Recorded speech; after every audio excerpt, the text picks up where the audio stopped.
चीनने म्यानमार सीमेजवळ 5000 किलोमीटर रेंजची महाकाय रडार यंत्रणा उभी केली आहे आणि त्यामुळे भारताच्या क्षेपणास्त्र कार्यक्रमाला गंभीर धोका निर्माण झालाय।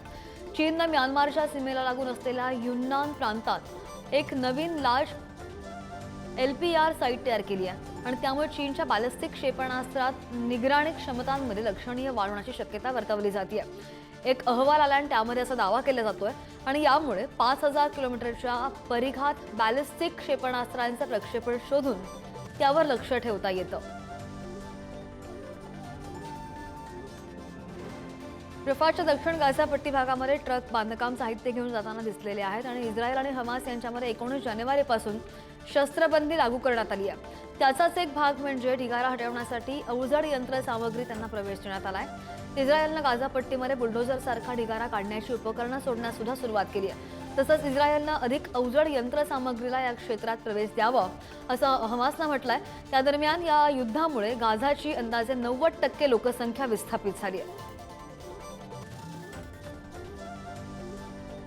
हमासने 2 इस्रायली बंधकांची सुटका केल्याची माहिती आहे। शस्त्रसंधी करारानुसार हमासने इस्रायली बंधकांची सुटका केली आहे। हमासने बंधकांना रफामध्ये रेड क्रॉसमध्ये सोपवलेलं आहे। बंधकांची सुटका करताना दक्षिण गाझा पट्टीमधील रफामध्ये शेकडो नागरिक जमलेले होते।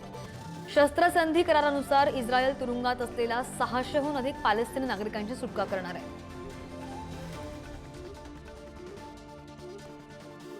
हमासने एरियल बिबास आणि केफिर बिबास या 2 मुलांचा गळा दाबून त्यांचा खून केलाय। इस्रायलने असा दावा केलेला आहे। इस्रायली संरक्षण दलानं यासाठी फॉरेन्सिक अहवालांचा हवाला दिलाय। IDFने हमासवर भावांच्या हत्येचे प्रकरण लपवण्याचा प्रयत्न केल्याचा आरोप आहे। 7 ऑक्टोबरला हमासच्या सैनिकांनी यार्देन बिबास आणि त्यांची पत्नी शिरी तसंच त्यांच्या 2 मुलांचं अपहरण केलेलं होतं। 20 फेब्रुवारीला हमासनं आई शिरी बिबास आणि तिच्या 2 मुलांचे मृतदेह इस्रायलला सोपवले होते। संयुक्त राष्ट्रांच्या सुरक्षा परिषदेने डेमोक्रॅटिक रिपब्लिक ऑफ काँगोमध्ये बिनशर्त शस्त्रसंधीची मागणी करणारा ठराव एकमतानं मंजूर केलाय।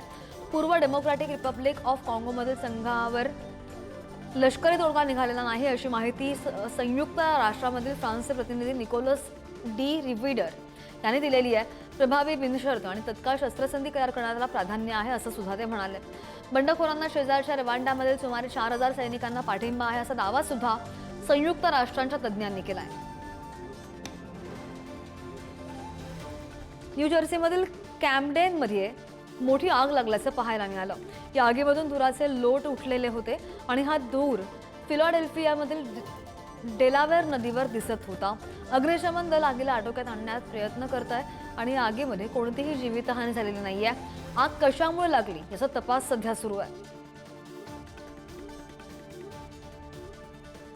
चीनच्या हेनानमध्ये एका उद्यानामध्ये नेझा विजय ड्रॅगन किंग या कार्यक्रमाचं आयोजन करण्यात आलं आणि यावेळी real life Nezha winning the dragon king हा शो सादर करण्यात आला।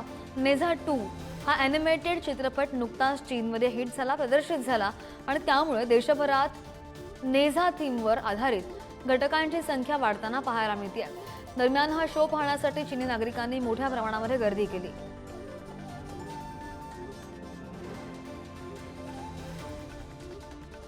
लॉस एंजेलिस सुपिरियर कोर्टाच्या न्यायाधीशांनी 6 जानेवारी रोजी त्यांच्या घटस्फोटाच्या सेटलमेंटला मंजुरी दिली आहे। कॅलिफोर्नियाने त्यांचे 2 वर्ष जुनं लग्न मोडण्यासाठी अर्ज दाखल केला आणि त्यानंतर कॅलिफोर्नियाला आवश्यक 6 महिने उलटून गेले आणि त्यानंतर 21 फेब्रुवारीपासून हे लागू होईल। इतर सेलिब्रिटी जोडप्यांना ज्या प्रकारच्या न्यायालयीन लढाईला सामोरं जावं लागलं ते टाळून त्यांनी सप्टेंबरमध्ये मध्यस्थी करून तोडगा काढला असं सुद्धा सांगण्यात आलंय।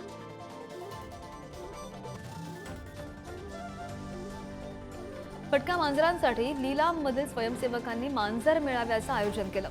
सेंट्रल केनेडी पार्कमध्ये राहणाऱ्या 200 भटक्या मांजरांच्या टोळीसाठी स्वयंसेवकांनी निधी गोळा करण्यासाठी मेळाव्याचं आयोजन केलं। मांजरींना महिनाभर खाऊ घालण्यासाठी निधी मिळवणं हे मेळाव्याचं उद्दिष्ट होतं। तर हे उद्यान एकेकाळी उंदरांचं सुरक्षित आश्रयस्थान होतं। प्रादुर्भाव थांबवण्यासाठी स्वयंसेवकांनी इथे मांजरी आणल्या।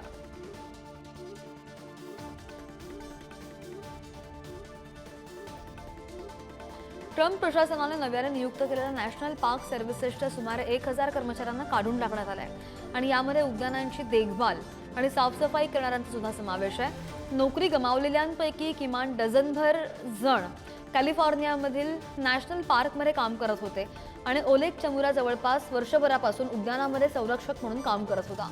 गेल्या आठवड्यामध्ये त्यांना बडतर्फ करण्याचे पत्र मिळालं. तसंच कर्मचाऱ्यांना सुद्धा उद्यानामधील वन्य प्राण्यांची चिंता लागू नये.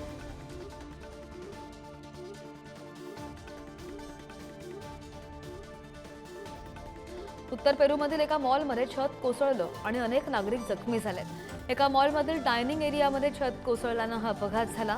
यामध्ये 20 जण जखमी झाल्याची प्राथमिक माहिती मंत्रालयाने दिली आहे. मंत्रालयाने मदतीसाठी अग्निशमन दलासह 20 डॉक्टर्स आणि पॅरामेडिक्ससह 10 रुग्णवाहिका पाठवलेल्या आहेत.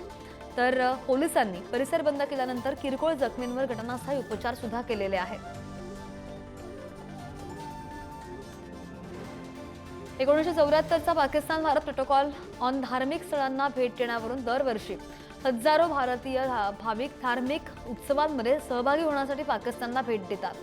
चकवाल जिल्ह्यामधील पवित्र श्री कटाज राज मंदिरामध्ये 24 फेब्रुवारी ते 2 मार्च या कालावधीमध्ये होणाऱ्या दर्शनासाठी यात्रेकरूंच्या एका गटाला 154 व्हिसा देण्यात आल्याची माहिती नवी दिल्लीमधील पाकिस्तानी उच्चायुक्तांनी दिली आहे. आंतरधर्मीय सलोखा आणि परस्पर सामंजस्य वाढवण्यासाठी पाकिस्तान सरकार आपल्या धोरणानुसार अशा भेटींची सुविधा देत राहील असा सुद्धा पुनरुच्चार त्यांनी केला आहे. कॅनडामध्ये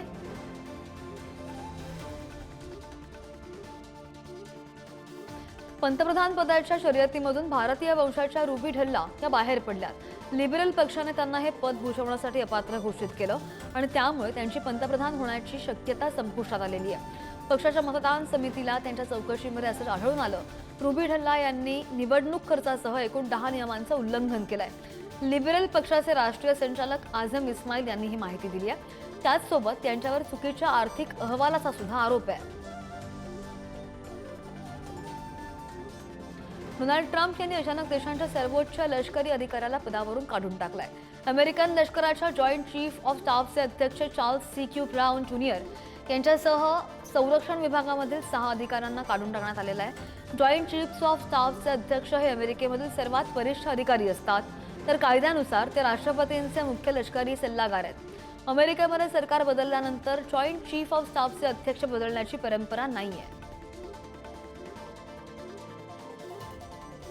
पंतप्रधान नरेंद्र मोदी राष्ट्रीय दिनाच्या समारंभाला प्रमुख पाहुणे म्हणून उपस्थित राहतील अशी माहिती मॉरिशसचे पंतप्रधान राम गुलाम यांनी दिली आहे. पंतप्रधान मोदींचे व्यस्त वेळापत्रक आणि पॅरिस आणि अमेरिकेमधील अलीकडील आंतरराष्ट्रीय कार्यक्रम पाहता अशा नेत्याचं यजमानपद भूषवण्याचा सन्मान सुद्धा राम गुलाम यांनी अधोरेखित केलाय.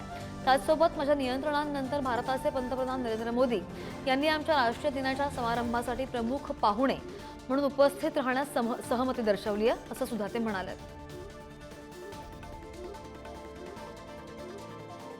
अमेरिकेचे राष्ट्राध्यक्ष ट्रम्प यांनी कर आकारणीच्या बाबतीत पुन्हा एकदा एक वक्तव्य केलंय. भारत आणि चीनसारखे देश काहीही आरोप करत त्यांना आम्हाला काही फरक पडत नाही असं वक्तव्य त्यांनी केल्याचं पाहायला मिळालं. कितीही आरोप झाले तरी आम्हाला निष्पक्ष राहायचं आहे आणि त्याचसोबत आम्ही कोविड येईपर्यंत कर आकारणी लागू करण्याच्या तयारीत होतो अशी माहिती सुद्धा ट्रम्प यांनी दिली आहे. त्यामुळे पुन्हा एकदा ट्रम्प यांच्या वक्तव्यानं आंतरराष्ट्रीय राजकारण ढवळून निघालंय. रशिया युक्रेन यांच्यामधील युद्ध थांबवण्याचं असल्याचं राष्ट्राध्यक्ष डोनाल्ड ट्रम्प यांनी भाष्य केलंय. राष्ट्राध्यक्ष पुतीन आणि राष्ट्राध्यक्ष झेलेन्स्की यांनी एकत्र येत लाखो लोकांची हत्या थांबवावी असं सुद्धा ट्रम्प म्हणालेले आहेत. मला युद्धविराम पाहायचा आहे आणि तो करार करायचा असल्यास ट्रम्प यांनी म्हटलेलं आहे. युद्ध समुद्राच्या दुसऱ्या बाजूला असल्यानं त्याचा परिणाम अमेरिकेवर नाही तर युरोपवर होतोय असं सुद्धा ट्रम्प यांनी म्हटलंय.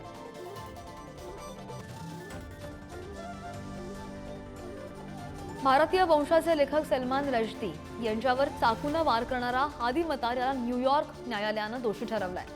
त्याला हत्येचा प्रयत्न आणि हल्ल्याच्या आरोपांखाली दोषी ठरवण्यात आलेला आहे. ऑगस्ट 2022 मध्ये न्यूयॉर्कमध्ये एका कार्यक्रमादरम्यान रश्दीवर 15 वेळा चाकूने हल्ला केलाय. या हल्ल्यामध्ये त्यांच्या एका हाताची नस कापली आहे आणि त्यामुळे अर्धांगवायू झालेला होता. याशिवाय त्यांच्या यकृत आणि आतड्यांना सुद्धा गंभीर नुकसान झालंय. या प्रकरणामध्ये आरोपीला जवळपास 32 वर्षांची शिक्षा होण्याची शक्यता वर्तवली जाते.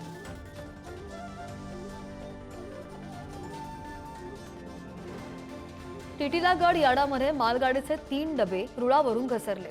रायपूरच्या दिशेने जात असताना रेल्वे स्थानकाजवळील टिटिलागड यार्डामध्ये काल रात्री मालडबीचे 3 डबे हे रुळावरून घसरलेले आहेत आणि यामध्ये लाल माती भरून सिमेंट प्लांटमध्ये नेली जात होती. लाईन 8 वरून निघताना 3 डबे रुळावरून घसरल्याची माहिती. सध्या मेन लाईन तत्काळ पूर्ववत करण्यात आलेली आहे. या मालगाडीचे 3 डबे वगळता सर्व भाग रुळावरून हटवण्यात आलाय. हिमाचल प्रदेशमध्ये जोरदार बर्फवृष्टी सुरू आहे आणि हिमाचल प्रदेशामधील सोलन खोऱ्यात पुन्हा जोरदार बर्फवृष्टी झाली आहे. या बर्फामुळे संपूर्ण खोऱ्यावर पांढरी चादर पसरली आहे. आज सोलनमधील तापमान 4 डिग्री सेल्सिअस इतकं होतं. या बर्फवृष्टीमध्ये पर्यटकांनी स्कीइंगचा मनमुराद आनंद सुद्धा घेतलेला आहे. पांढऱ्या शुभ्र बर्फावर पर्यटकांनी स्कीइंग केलेली आहे आणि बर्फवृष्टीमुळे सोलन खोऱ्यात पर्यटकांचा ओढा सुद्धा वाढताना पाहायला मिळाला. जोरदार बर्फवृष्टीमुळे सोलन खोऱ्यामध्ये सध्या पृथ्वीवर स्वर्ग उतरल्याचं दृश्य आहे.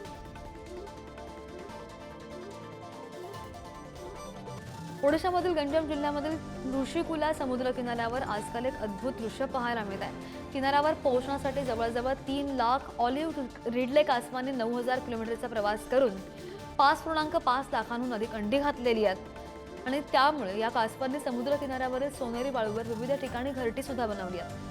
कासवांच्या सुरक्षिततेचा विचार करून ओडिशा सरकारनं 1 नोव्हेंबर ते 31 मे पर्यंत या भागामध्ये मासेमारीवर बंदी आहे. प्रयागराजमध्ये डिजिटल स्नान करण्यामध्ये येत असल्याचा दावा करणारा एक व्हिडिओ सध्या सोशल मीडियावर प्रचंड व्हायरल होतोय. या व्हिडिओमधून लोक प्रयागराजला न येता डिजिटल महाकुंभ स्नान करू शकत असल्याचा दावा केला गेला आहे. एका व्हायरल व्हिडिओमध्ये ही व्यक्ती ही सेवा देत असल्याचं बोललं जात आहे.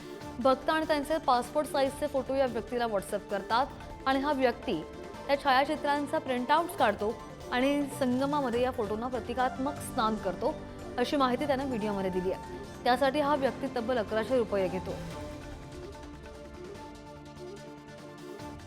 उत्तर प्रदेशच्या कारागृह प्रशासनाने त्रिवेणी संगमाचं पाणी राज्यामधील 75 कारागृहांमध्ये आणलंय. कैद्यांना कुंभामध्ये स्नान करता यावी म्हणून संगमातील पाणी टाक्यांमध्ये साठवण्यात आलेलं आहे आणि ज्यामुळे कैद्यांना महाकुंभामध्ये स्नान करणं शक्य झालंय. राज्य सरकार आणि कारागृह प्रशासनाच्या सूचनेनुसार कारागृहामध्ये स्नान पर्वाचं आयोजन झालेलं होतं. बिजेंद्र सिंग यादव यांनी ही माहिती दिली आहे. मुस्लिम कैदी सुद्धा या स्नान पर्वामध्ये उत्साहाने सहभागी झाल्याचं यादव म्हणाले. पाकिस्तानमध्ये राहणाऱ्या हिंदू आणि शीख लोकांच्या पूर्वजांच्या 400 अस्थी 21 फेब्रुवारीला कराचीहून मेरठला पोहोचलेल्या आहेत. आता या अस्थी हरिद्वारमध्ये गंगेमध्ये विसर्जन करण्यात आल्या. 400 कलशांपैकी 300 कलशांमध्ये सनातन अनुयायांच्या अस्थी होत्या. 48 कलशांमध्ये शीख समुदायातील लोकांच्या अस्थी होत्या. पाकिस्तानमधील कराची येथील पंचमुखी हनुमान मंदिराच्या महंतांशी संपर्क साधल्यानंतर हे अस्थी कलश भारतात आणण्यात आलेले आहेत.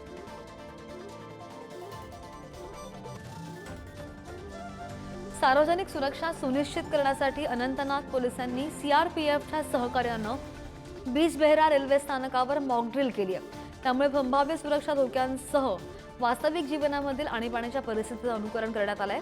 सुरक्षा चौकट मजबूत करणं आणि महत्त्वाच्या पायाभूत सुविधा आणि सार्वजनिक ठिकाणांच्या संरक्षणाची सहकार्य सुनिश्चित करणं हे त्याचं उद्दिष्ट होतं. यावेळी पथकाने संशयित दहशतवादाला पकडत नागरिकांसाठी जनजागृती केली आहे. केंद्रीय मंत्री शिवराज सिंह चौहान यांनी ट्विट करत एअर इंडियाच्या सेवेवर नाराजी व्यक्त केली आहे. या ट्विटमधून शिवराज यांनी यांचा अनुभव शेअर केलाय. एअर इंडियाच्या विमानामध्ये मला खराब सीट देण्यात आलेली होती असं शिवराज म्हणाले आणि त्यांनी चौकशी केली असता त्यांना हे सीट खराब आहे आणि ते कुणालाही दिलं जाऊ नये अशी माहिती व्यवस्थापनात देण्यात आल्याचं सांगण्यात आलं. यावर शिवराज यांनी नाराजी व्यक्त केलेली आहे. टाटाने महाव्यवस्थापन हाती घेतल्यानंतर एअर इंडियाची सेवा सुधारेल असं वाटलं होतं, मात्र हा गैरसमज होता असं सुद्धा ते म्हणाले.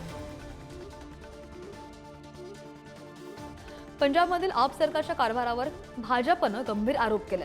आमच्या मंत्र्यानं 20 महिने अस्तित्वात नसलेलं मंत्रालय चालवलं असा आरोप भाजपनं केलेला आहे. मंत्री कुलदीप सिंग धालीवाल यांच्याकडील प्रशासकीय सुधारणा विभाग या खात्यावरून भाजपनं हे आरोप केलेत.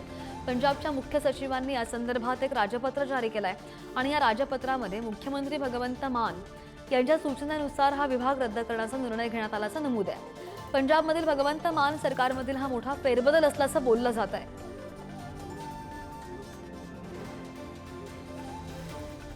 दिल्लीच्या माजी मुख्यमंत्री आतिशी यांनी भाजपनं त्यांना पहिल्याच दिवशी दिल्लीकरांना दिलेले आश्वासनं मोडण्यास सुरुवात केली असं वक्तव्य केलेलं होतं. त्यानंतर आतिशींनी मुख्यमंत्री रेखा गुप्ता यांना सुद्धा पत्र लिहिलंय. या पत्रामध्ये रेखा यांच्याकडे उद्या विधिमंडळ पक्षाची भेट घेण्यासाठी वेळ मागितलेला आहे आणि या भेटीमध्ये त्या दिल्लीमधील महिलांना दरमहा 2500 रुपये देण्यासंदर्भात चर्चा सुद्धा करणार आहे. शपथविधीनंतर झालेल्या बैठकीमध्ये या योजनेवर निर्णय होण्याची अपेक्षा असल्याचं आतिशी म्हणाल्या होत्या.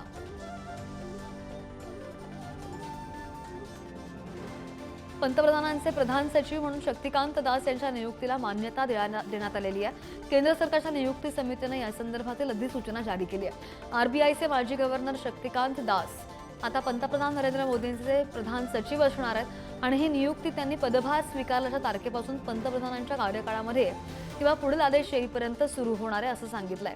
दास यांनी विविध पदांवर काम केलंय आणि दास यांनी 15व्या वित्त आयोगाचे सदस्य म्हणून सुद्धा काम पाहिलेलं आहे. महाशिवरात्रीला अयोध्येमध्ये 15 लाख भाविक येण्याचा अंदाज वर्तवला जातोय.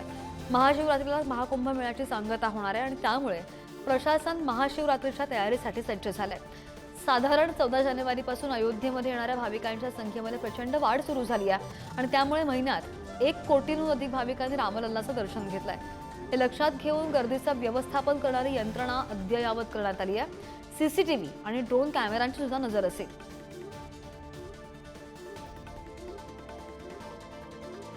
तेलंगणामध्ये बोगदा प्रकल्पाचा एक भाग कोसळला आणि या बोगद्यात 6 मजूर अडकलेले आहेत. या प्रवेशद्वारापासून 14 किलोमीटरच्या अंतरावर हा अपघात झालेला आहे आणि बोगद्यामध्ये सुमारे 3 मीटर छताचा भाग कोसळलेला आहे. हे छत कोसळलं तेव्हा 50 कामगार घटनास्थळी उपस्थित होते आणि त्यांपैकी 44 कामगार सुरक्षित बाहेर आले. 6 मजूर आतमध्ये अडकलेले आहेत आणि त्यामुळे 4 दिवसांपासून या बोगद्याचं काम पुन्हा सुरू झालंय. माहिती मिळताच बचाव कार्यासाठी पोलीस आणि अग्निशमन दल घटनास्थळी पोहोचलेलं होतं.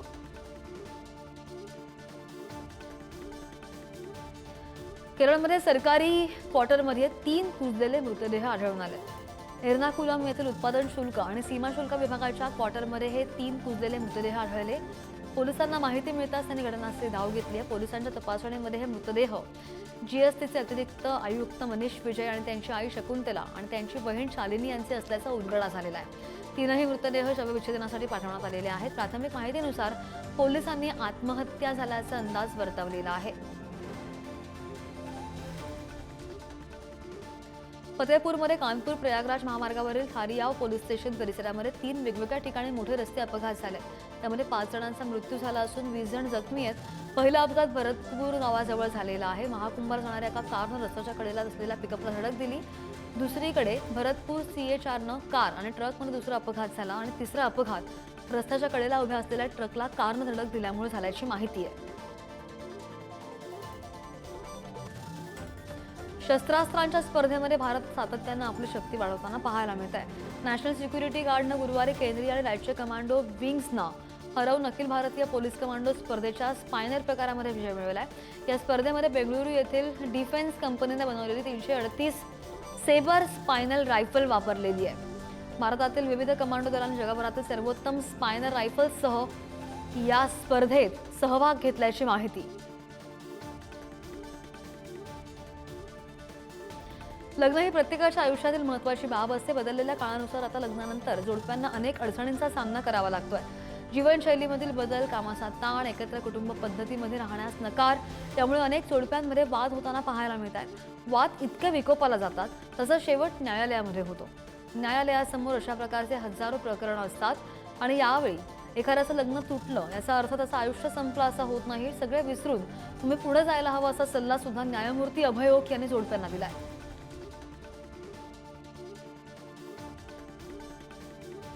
भारताच्या माजी पंतप्रधान इंदिरा गांधी यांचे मारेकरी सतवंत सिंग यांचे पुतणे भारतीय वंश बलतेज सिंग यांना न्यूझीलंडमध्ये 22 वर्षांच्या तुरुंगवासाची शिक्षा सुनावण्यात आली आहे. न्यायालयाने त्यांना 700 किलो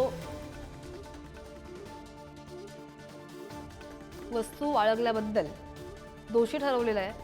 शुक्रवारी ऑकलंड उच्च न्यायालयानं बलतेज सिंगला शिक्षा सुद्धा सुनावलेली आहे. बलतेज सिंगला मार्च 2023 मध्ये न्यूझीलंड पोलिसांनी अटक केली. ऑकलंड पोलिसांनी मनुकाऊ येथील एका लहान गोदामावर छापा टाकला जिथे बिअरच्या कॅनमध्ये हा साठा जप्त करण्यात आलेला होता, लपवण्यात आला होता.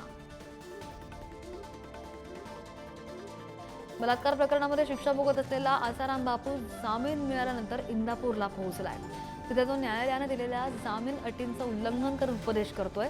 न्यायालयानं बंधनं घातलेली असताना सुद्धा त्याचं प्रवचन आणि भेटीगाठी अजूनही सुरू आहेत. आसारामचं प्रवचन ऐकण्यासाठी आश्रमामध्ये हजारांहून अधिक लोक जमलेले आहेत आणि या अगोदर पालनपूर आश्रमाचा एक व्हिडिओ सुद्धा समोर आलेला होता, ज्यामध्ये तो एकत्रितपणे भक्तांना भेटताना पाहायला मिळतोय. प्रवचन न देण्याच्या अटीवर जामीन मिळालेला आहे.